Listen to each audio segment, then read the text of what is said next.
राशिद अली जी, कैसे हैं आप? बहुत अच्छे सर। आपका चयन जो है उत्तर प्रदेश में जल शक्ति विभाग के द्वारा जो अधियाचन भेजी गई थी उत्तर प्रदेश लोक सेवा आयोग को, उसमें जूनियर इंजीनियर के पद पर आपका चयन हुआ है। Yes sir. आप ये बताइए, क्या कहीं कोई सिफारिश की आवश्यकता तो नहीं पड़ी आपको? नहीं सर, कहीं जरूरत नहीं पड़ी सर मेरे को सर। स्पोर्ट ऑर्गेनाइजेशन के साथ चयन हुआ है सर। नहीं, ऐसा तो नहीं कहीं आपने कहीं से फतवा जारी करा दिया हो कि मेरा चयन तो होना ही होना चाहिए? हाँ, आँख बंद, नाक बंद, खोटा खोटा बात बंद, बनना है तो बाप बंद, छोटे थोड़ा शाप बंद।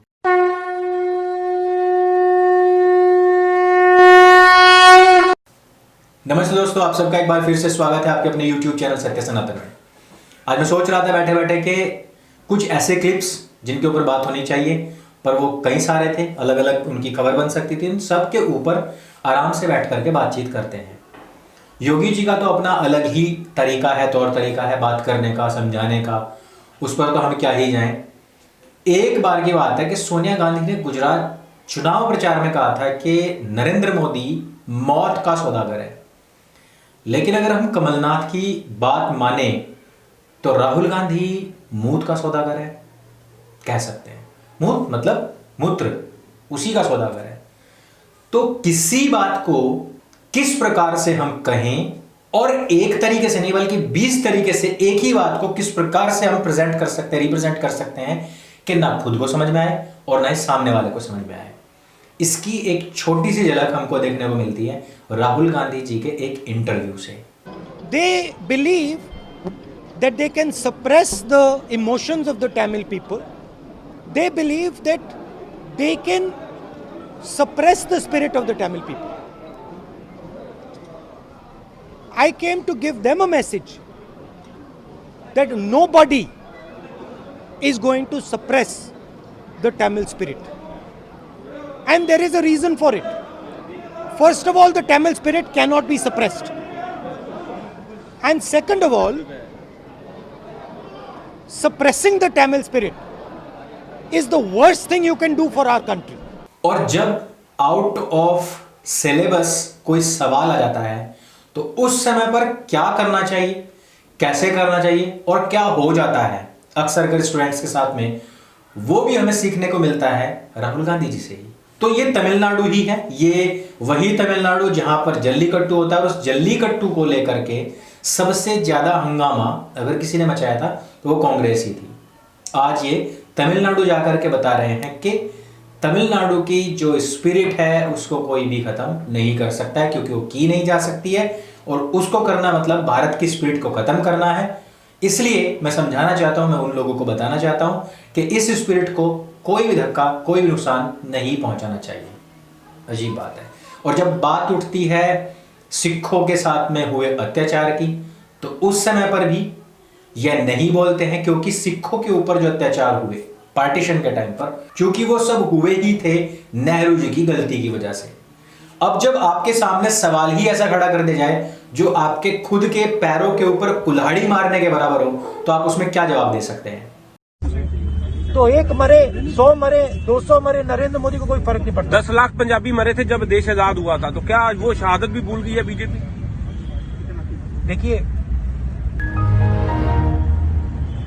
वो आप छोड़िए, मैं कह रहा हूं कि पंजाब और हरियाणा इस देश को भोजन देता है। भोजन के बिना ये देश नहीं चल सकता है। अब सवाल उन लोगों से जो लोग ये सोचते हैं कि राहुल गांधी जी में भारत का भविष्य दिखता है। उन लोगों को जरा सोचना चाहिए कि भैया, ये आउट ऑफ सिलेबस क्वेश्चंस के आंसर देने टाइम बिल्कुल वाइवा जैसी स्थिति, जैसे आपने देखा होगा ना 9, 10, 11, 12 में होता है। वाइवा में जब जाते हैं, केमिस्ट्री फिजिक्स का जो प्रैक्टिकल होता है उसके बाद वाइवा होता है, तो जब आपसे ऐसा सवाल पूछ लिया जाता है जिसकी आपने कभी प्रिपरेशन नहीं करी, कभी आपने कुछ सोचा भी नहीं होगा उसके बारे में, बियॉन्ड टू एक्सपेक्टेशंस हो आपके, तो उस टाइम पर आपकी क्या स्थिति होती है वो राहुल गांधी आपको यहाँ पर बता रहे हैं। एनसीसी के बारे में कुछ बता नहीं पाते क्योंकि वो भी उनके आउट ऑफ कोर्स क्वेश्चंस होते हैं। हमने कई बार देखा है कि एनडीटीवी पर कुछ जमे जमाए इस तरीके के रिपोर्टर्स बैठते हैं जो राहुल गांधी का इंटरव्यू लेते हैं। उनमें जो क्वेश्चंस होते हैं, जो आंसर्स होते हैं, वो सारे के सारे पूरे तय होते हैं। जैसे कि मसलन पिद्दी का क्वेश्चन, राहुल गांधी के अंदर भारत का भविष्य देखने वाले लोगों के आई थिंक दिमाग का इलाज करने की जरूरत है। उनको करवाने की जरूरत नहीं है, बल्कि उनको पकड़ पकड़ के जबरदस्ती उनका इलाज करने की जरूरत है। एनडीटीवी से मुझे याद आया कि अभी आई थिंक मामला थोड़ा सा पुराना हो गया है, लेकिन निधि राजदान जिस समय पर ये कह रही थी कि भाई वो कौन सी हार्वर्ड यूनिवर्सिटी मेरे को तो नाम भी ले जाएगा, हार्वर्ड यूनिवर्सिटी में जब वो एज अ प्रोफेसर नियुक्त हुई थी, और उस पर तो काफ़ी सारे जो उनके सह रिपोर्टर्स थे उन लोगों ने तो उसके ऊपर शुभकामनाएं तक दे दी थी।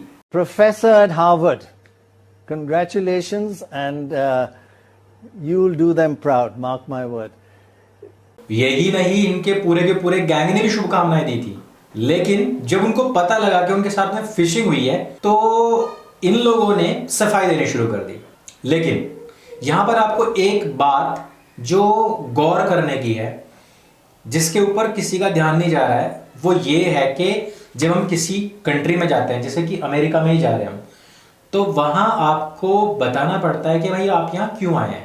लेकिन उस वीजा में ऐसा कुछ भी नहीं लिखा था जिससे कि उन लोगों को भी ये पता लगे कि वो हार्वर्ड यूनिवर्सिटी के अंदर एज अ प्रोफेसर नियुक्त हुई है और उस वजह से वहां पर आई है। क्या आपको पता है कि जब वो वीजा लेकर के वहां पर गई थी वो बिजनेस वीजा था। तो बात सिर्फ इतनी सी नहीं है कि निधि राजदान जैसी एक इतनी बड़ी पत्रकार जो 21 साल तक कंटिन्यू जिन्होंने पत्रकारिता करी है, जिनके खुद के हाथ में news laundry, the wire, Quint print जैसे जो मालवेयर हैं वो हैं, जो कि अक्सर कर फैक्ट चेक करते हैं, तो किसी भी फैक्ट चेकर ने इसका फैक्ट चेक भी नहीं किया। लेकिन जो सबसे बड़ी चीज है वो ये है, जो कि जांच का विषय है, कि जब वीजा लगा तो उस वीजा में उनको एज अ प्रोफेसर दिखाया जाना चाहिए था, क्योंकि उनकी तो नियुक्ति हुई थी। तो वो बिजनेस करने के लिए वहां पर क्या गई, क्यों गई, और उसके पीछे का कारण क्या था। कहीं ऐसा तो नहीं है कि वो किसी और ही पर्पस से गई थी। पहले एक पूरी पृष्ठभूमि बनाई गई कि इनको यहाँ यूनिवर्सिटी में इस प्रकार से नियुक्ति मिली है, यानी कि वो जानती थी कि यह फिशिंग नहीं है, ये तो एवरीथिंग वाज प्लान्ड, और वहां जाकर के उन्होंने कुछ किया अभी 2020-21 के दौरान, लॉकडाउन के दौरान, और फिर उसके बाद खुलासा ना हो जाए तो ये नाम दे दिया। ऐसा भी हो सकता है, क्योंकि इस तरफ किसी का ध्यान नहीं जा रहा है, इस वजह से मैं ये चीज आप लोगों के सामने रख रहा हूं। खैर, एनडीटीवी से मुझे एक और चीज याद आई है कि एक बहुत अच्छा प्रशस्ति पत्र रवीश कुमार जी को मिला है, और उस प्रशस्ति पत्र में जो कुछ लिखा है वो आप यहां पर भी ध्यान से पढ़ सकते हैं, और इसको मैं टेलीग्राम ग्रुप में भी दे दूंगा, वहां पर भी आप पढ़ सकते हैं। पूरी बात का जो लब्बलुआब है वो ये है कि रवीश कुमार ने अपने एक प्रोग्राम के अंदर जानबूझ करके ये बताने की कोशिश की, भारत सरकार के मंत्री को झुठलाने की कोशिश की, और दर्शाने की कोशिश की कि किसानों की स्थिति पिछले साल से ज्यादा खराब है अब की बार, जबकि जो आंकड़े हैं वो ये बताते हैं कि इस बार फसल भी अधिक हुई है और सरकार ने जो खरीद की है वो भी अधिक है। इसकी तो डिटेल में जो लोग डिटेल में जाते हैं, वो जो जाना चाहते हैं, जो हमारी लेंदी वीडियोस नहीं यहाँ पर नहीं देखना चाहते हैं और खुद से सर्च करना चाहते हैं, वो कर भी सकते हैं। इसका एक बहुत अच्छा बड़ा आर्टिकल आया भी है ओप इंडिया पर, वहां पर भी आप जाकर इसको पढ़ सकते हैं। तो खैर, मेरे कहने का मतलब ये था कि जिस प्रकार से राहुल गांधी के अंदर, उनके कुत्ते पिद्दी के अंदर भारत का भविष्य देखने वाले लोग, और राहुल गांधी को मूत का सौदागर होने पर बहुत ज़्यादा खुश होने वाले लोग, लाइन लगाकर वहां पर खड़े होने वाले लोग, उनका प्लान्ड इंटरव्यू लेने और वो प्लान्ड इंटरव्यू दिखाने वाले लोग, और उस प्लान्ड इंटरव्यू को देखने वाले लोग, उन दिखाने वाले लोगों की फिशिंग में फंसने वाले और उस फिशिंग के बारे में कॉन्ग्रेचुलेट्स करने वाले लोगों को पकड़ करके इन लोगों का दिमाग का इलाज कराने की जरूरत है। क्योंकि भारतवर्ष में ये जो कुछ भी आप आज की तारीख में नरेशन देखते हैं, ये पनपता कहाँ से है? ये पनपता है तब जब आप लोगों को जातिवाद में तोड़ा जाता है, जब आप लोगों के नाम से आपकी मोटी गाढ़ी कमाई का जो टैक्स का पैसा है वो लेकर के इन लोगों को हड्डियां चूसने के लिए फेंकने में खर्च किया जाता है। जब भारतवर्ष को, यहाँ के हिंदू समाज को नीचा दिखाने, सेना को नीचा दिखाने, उनको निहत्था करके बॉर्डर पर छोड़ने में, और वो जो पैसा बचता है उसको स्विस बैंक में जमा करने, इन सब चीजों के पीछे जो कुछ भी चलता है वो सब हमें जानना बहुत जरूरी है। ये छोटी छोटी जो चीजें हैं, सब चीजों को नोटिस करने, इन सब डॉट्स को मिलाने की आवश्यकता है। और निधि राजदान के इस विदेशी दौरे, 3 दिन के विदेशी दौरे पर हमें संज्ञान लेने की आवश्यकता है। अब जिन यूनिवर्सिटीज ने इनको एज अ प्रोफेसर दिखाया था, उन लोगों ने भी माफी मांगनी शुरू कर दी है। तो अब जांच का विषय है कि उस समय पर वीजा में क्या लिखा हुआ था। जांच का विषय है कि राहुल गांधी जी कौन सा नशा फूंक करके विदेश से यहां पर आए हैं, और जांच का विषय है कि वो राजनीति सिखाते हैं या फिर बच्चों को वाइवा में किस प्रकार से गलत आंसर करें वो सिखाते हैं। रवीश कुमार को भी ये सीखना और लोगों को बताना चाहिए, खुद भी बताना भी चाहिए कि किस प्रकार से गलत न्यूज फैलानी होती है, किस प्रकार से गलत चीजों को फैला करके सरकार को बदनाम करना होता है, और किस प्रकार से लोगों को गुमराह करना होता है। और इनके जो 4-5 फैक्ट चेकर मालवेयर वेबसाइट्स हैं, उन लोगों को भी ये सोचना और बताना चाहिए लोगों को कि किस प्रकार से गलत खबर को छिपाना है और सही खबर में भी नुक्ताचीनी करके उसको कोई अलग ही एंगल दे करके लोगों को फंसाना, उलझाना, गुमराह करना है। तो इस वीडियो में सिर्फ इतना ही।